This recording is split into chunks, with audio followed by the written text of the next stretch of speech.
Merci de renouveler votre confiance à la télé, totalement vôtre. Mesdames et messieurs, voici les principaux titres de cette session d'information. À l'instar des autres pays du monde, le Mali a célébré la Journée internationale des forêts. L'occasion a été mise à profit par le gouvernement et des particuliers pour sensibiliser la population sur l'importance des forêts. Les détails dans cette édition. Pour promouvoir la citoyenneté chez les jeunes, le ministère de la Jeunesse et des Sports, chargé de l'instruction civique et de la construction citoyenne et de Orange Mali, ont lancé la première édition du championnat de la citoyenneté. Vous en saurez plus sur l'importance de ce championnat dans cette édition.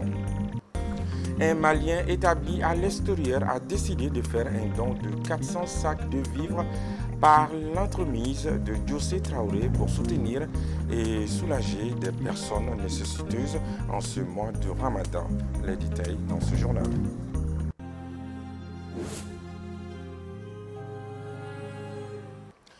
Bienvenue à tous aux informations. Tout d'abord, ce communiqué de la HAC. Dans sa volonté d'assurer une meilleure visibilité et accessibilité aux chaînes de télévision maliennes publiques comme privées, la haute autorité de la communication HAC, après une série de concertations avec les distributeurs de la place, a pris la décision d'une nouvelle numérotation logique des bouquets proposés aux abonnés. La HAC se réjouit de l'accueil favorable réservé à son initiative et remercie les distributeurs pour la bonne collaboration.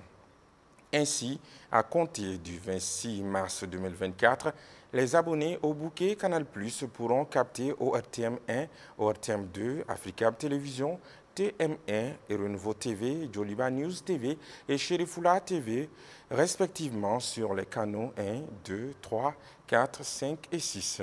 Les mêmes dispositions sont en cours au niveau des autres entreprises de distribution de programmes audiovisuels pour promouvoir une offre nationale favorable positionnée. Le choix des premières chaînes a été opéré en tenant compte de la qualité des contenus et des conditions techniques de diffusion. La décision de la HAC qui consacre cette première liste de 7 chaînes est un encouragement aux médias retenus. La dite décision fera l'objet d'une actualisation périodique en accord avec les distributeurs en fonction de l'évolution du secteur audiovisuel. Fait à Bamako le 21 mars 2024. La Direction générale des eaux et forêts a célébré aujourd'hui la Journée internationale des forêts à travers une conférence débat à l'ENI. L'objectif était de sensibiliser les étudiants de l'importance des forêts. C'est ce que nous dit notre reporter Diallo Maliki. En 2012, l'Assemblée générale des Nations unies a proclamé le 21 mars la Journée internationale des forêts. Cette célébration vise à sensibiliser le public de l'importance des forêts pour notre écosystème. Pour gagner le pari de la sensibilisation, le ministère de l'Environnement, de l'Assainissement et du Développement durable et la Direction générale des eaux et forêts ont opté pour les étudiants de l'École nationale d'ingénieurs Abderrahmane Baba Touré. Il y a les étudiants qui sont là et c'est très important de les sensibiliser à ce niveau. À ce niveau, s'ils sont informés, sensibilisés, ils vont contribuer à la préservation et à la protection de nos forêts. C'est pourquoi nous avons jugé aujourd'hui d'être là. Parce qu'eux constituent les adultes de demain. Donc il faut les informer et sensibiliser dès maintenant. Et dans le cadre de cette journée, on doit communiquer, on doit informer, on doit sensibiliser, mais aussi on doit inciter à des prises de décision pour la préservation de nos forêts. Le thème retenu pour cette édition de la Journée internationale des forêts est « Forêt et innovation ». Ce thème est assez évocateur, car l'innovation et les avancées technologiques ont révolutionné la gestion et le suivi des forêts en permettant une collecte de données plus efficace, fondamentale pour la prise de décision en ce qui concerne la gestion durable des forêts. Aujourd'hui, on n'a pas besoin, avec les innovations technologiques, de se déplacer. Étant dans son bureau, on peut, à l'aide des satellites, à l'aide des drones, on peut avoir toutes les informations sur le terrain. Les informations liées à l'exploitation, les informations liées aux aménagements, les informations liées au reboisement, les informations liées à l'occupation, la surveillance. On peut faire tout ça étant dans le bureau. Le Mali compte un peu plus de 100 forêts classées et l'un des défis de la protection de ces forêts demeure toujours les feux de brousse. Les acteurs appellent donc à prendre conscience des dangers de ces phénomènes provoqués par l'activité humaine. Les feux précoces, en faisant aussi pas mal de les faire comprendre l'utilité de cette forêt. Et on peut beaucoup faire sortir nos besoins dans les forêts, mais surtout penser à l'avenir de nos enfants. Et ce qui est très important. Maintenant, l'ennemi d'abord des forêts, le premier ennemi des forêts, c'est les feux précoces. Et c'est les feux précoces, ça détruit en réalité l'ensemble des forêts. On ne peut qu'au moins de les sensibiliser, de les convaincre et de les faire comprendre aussi, surtout les forêts, c'est notre avenir et c'est notre économie. Cette conférence de débat a été marquée par 4 panels, notamment forêt, défis, contraintes et perspectives et optimisation des pratiques de gestion forestière à l'aide du système d'information géographique et du modèle de données 3D. Dans le cadre de la commémoration de la Journée internationale des forêts, le 21 mars, l'Association pour la reconstitution du couvert végétal ARCV a organisé une conférence débat dans l'enceinte de l'Institut de formation agro-silvo-pastorale de Bamako pour sensibiliser les élèves sur l'importance des forêts, mais aussi d'attirer l'attention des plus hautes autorités sur la nécessité d'une meilleure gestion des forêts. Organisée en collaboration avec le cantonnement de la rive droite de Bamako, cette conférence est une manière pour l'association et ses partenaires de contribuer à la célébration de cette journée des forêts. Bakariem Sidibé, compte rendu. Institué en 1970 par l'Organisation des Nations Unies pour l'agriculture et l'alimentation FAO, le 20 mars, Journée internationale des forêts, vise à promouvoir l'importance des différentes fonctions des écosystèmes du monde. En organisant cette conférence débat animée par l'inspecteur général Ousmane Sidibé, l'Association pour la reconstitution du couvert végétal veut jouer sa partition dans la protection des forêts. Pour sensibiliser les uns et les autres et apprendre les mesures sur les forêts. On a appris beaucoup de choses avec aujourd'hui que nous ne connaissons pas. Les élèves comme nous, les associations aussi. Et à partir d'aujourd'hui, nous allons commencer à contribuer sur les informations données par les conférenciers. Selon le conférencier, il existe environ 107 forêts classées au Mali avec plus de 266 000 hectares. Toutefois, ces zones sont confrontées à certaines difficultés qui favorisent au changement climatique. Aujourd'hui, beaucoup de dispositions sont en train de prises pour libérer nos forêts.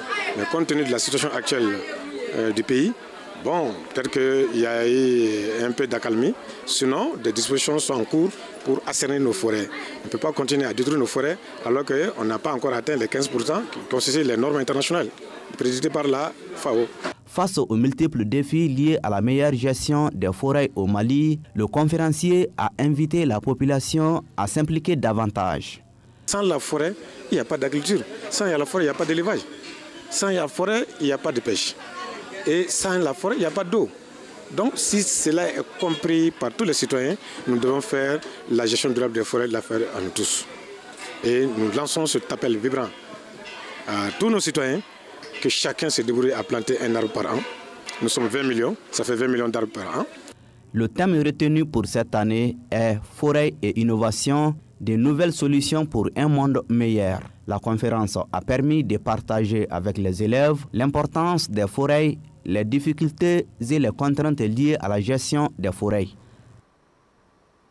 Et en prélude à la Journée mondiale de l'eau célébrée chaque 22 mars, le ministère de l'Énergie et de l'eau, à travers la Direction nationale de l'hydraulique et ses partenaires, a organisé une conférence débat pour donner des éléments de langage à la presse, échanger, discuter et partager des informations avec les hommes de médias sur l'importance de l'eau. C'était ce mercredi à la Direction nationale de l'hydraulique. Amadou Diarra, compte rendu.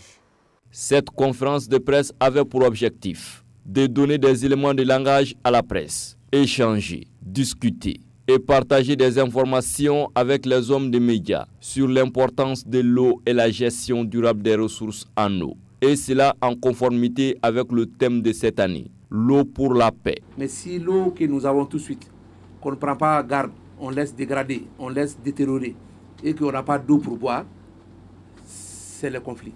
Nous devons travailler pour ne pas tomber dans la crise de l'eau. Si nous tombons dans la crise de l'eau, elle est plus dure que n'importe quelle crise, ça je vous le dis.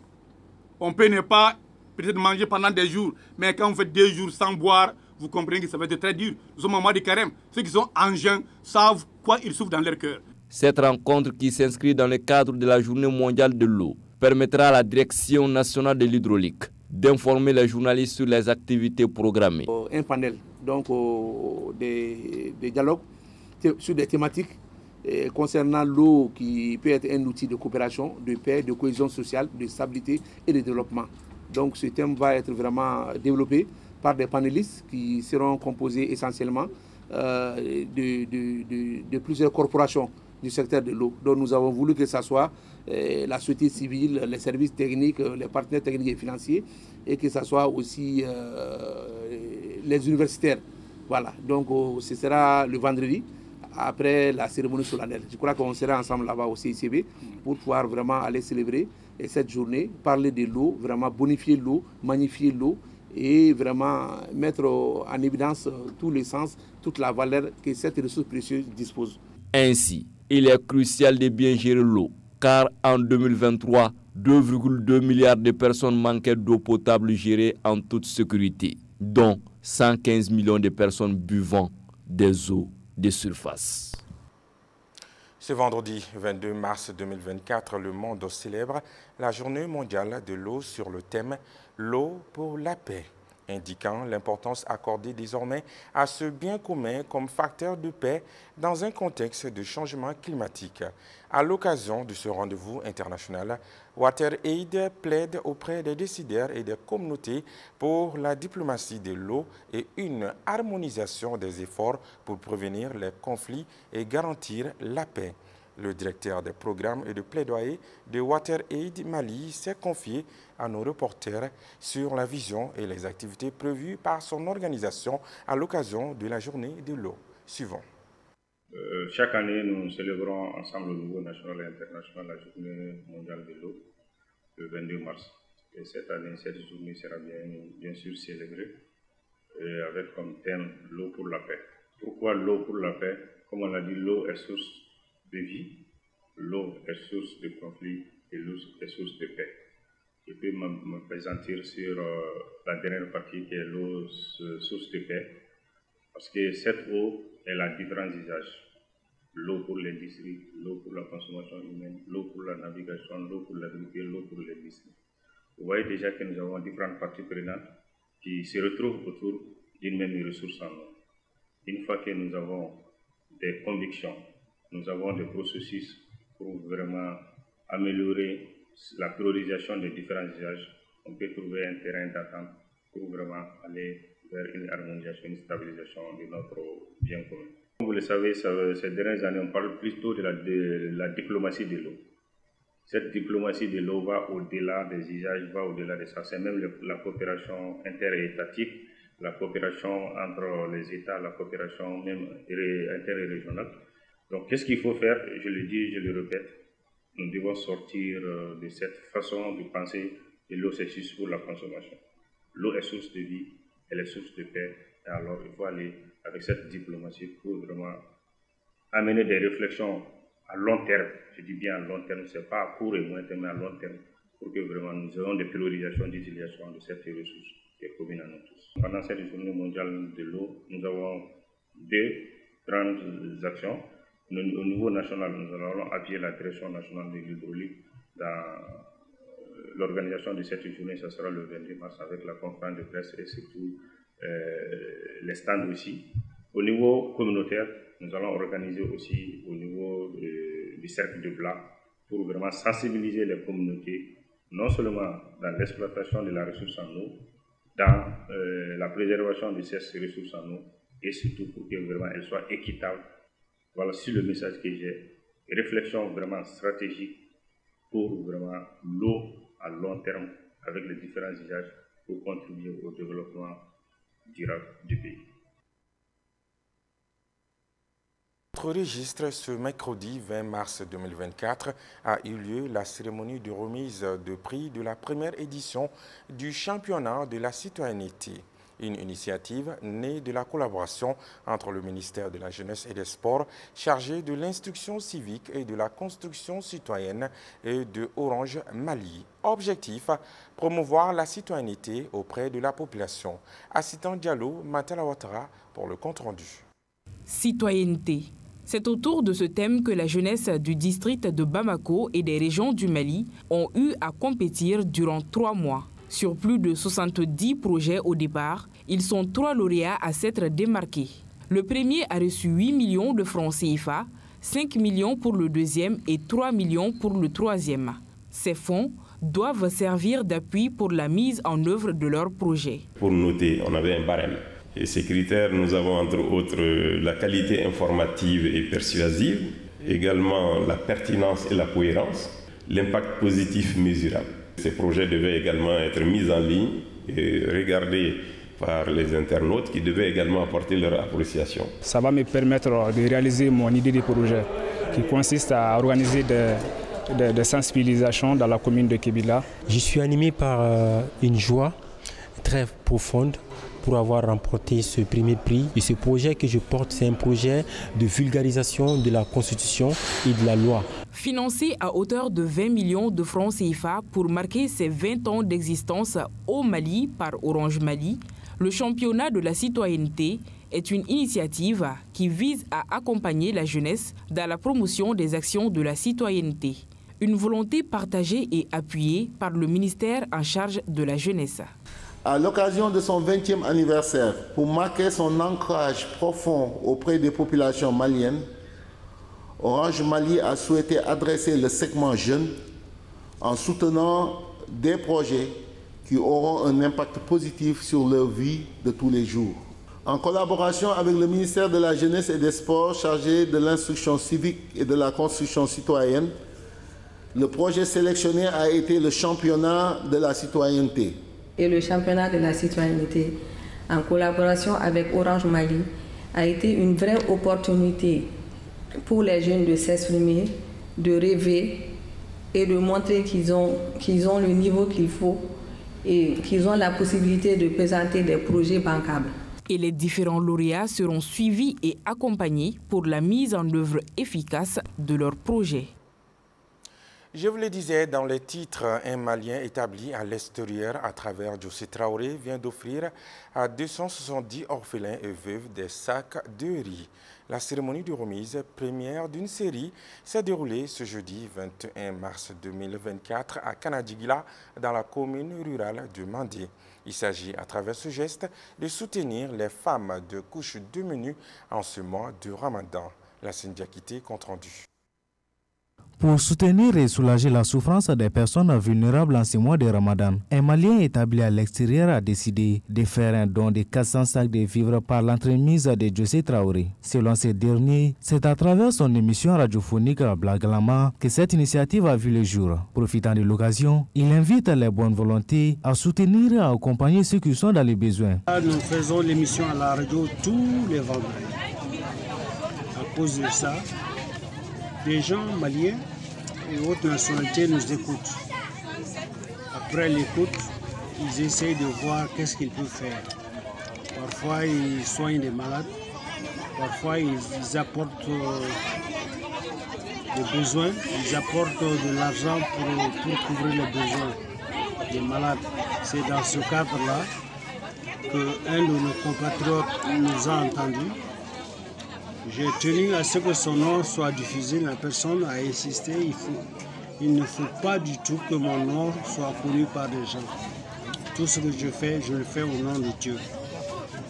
Comme votre mission c'est Blangalama, s'en remettre à Dieu, alors moi je donne au nom de Dieu.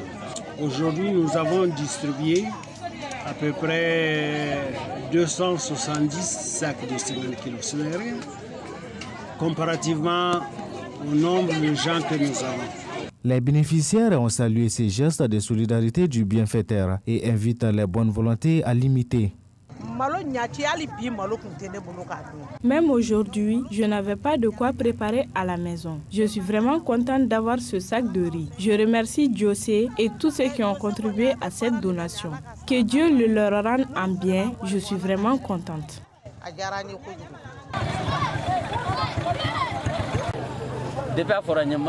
Depuis qu'on m'a annoncé que j'allais recevoir ces dons, je n'ai pas pu fermer le jeu jusqu'à maintenant. Je suis très content. Je remercie beaucoup José pour sa solidarité.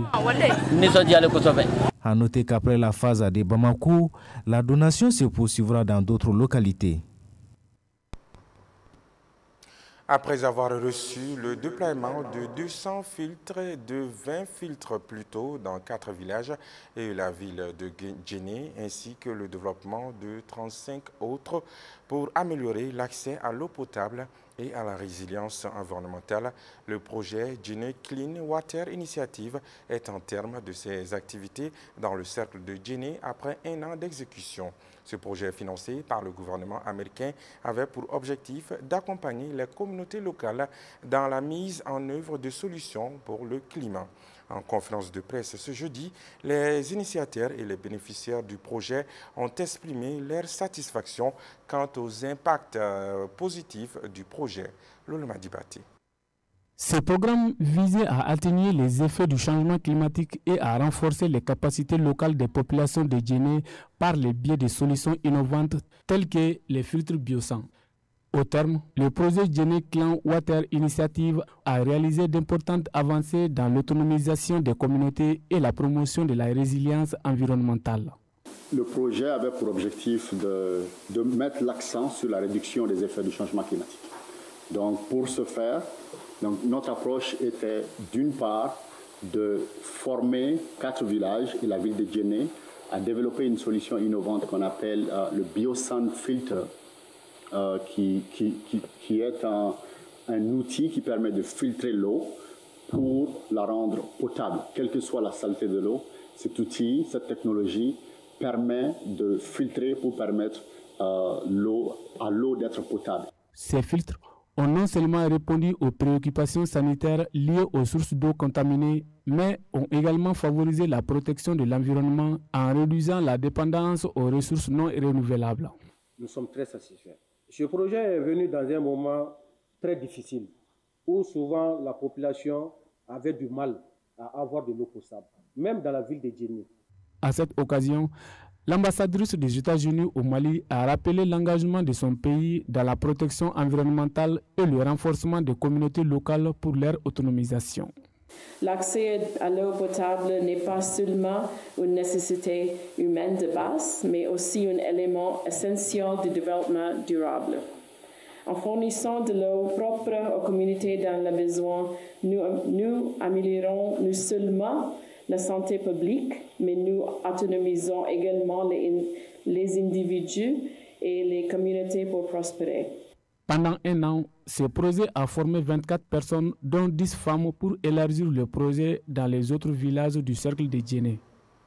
Et nous revenons sur ce communiqué de la HAC avant de boucler ce journal. Dans sa volonté d'assurer une meilleure visibilité et accessibilité aux chaînes de télévision maliennes publiques comme privées, la haute autorité de la communication HAC, après une série de concertations avec les distributeurs de la place, a pris la décision d'une nouvelle numérotation logique des bouquets proposés aux abonnés.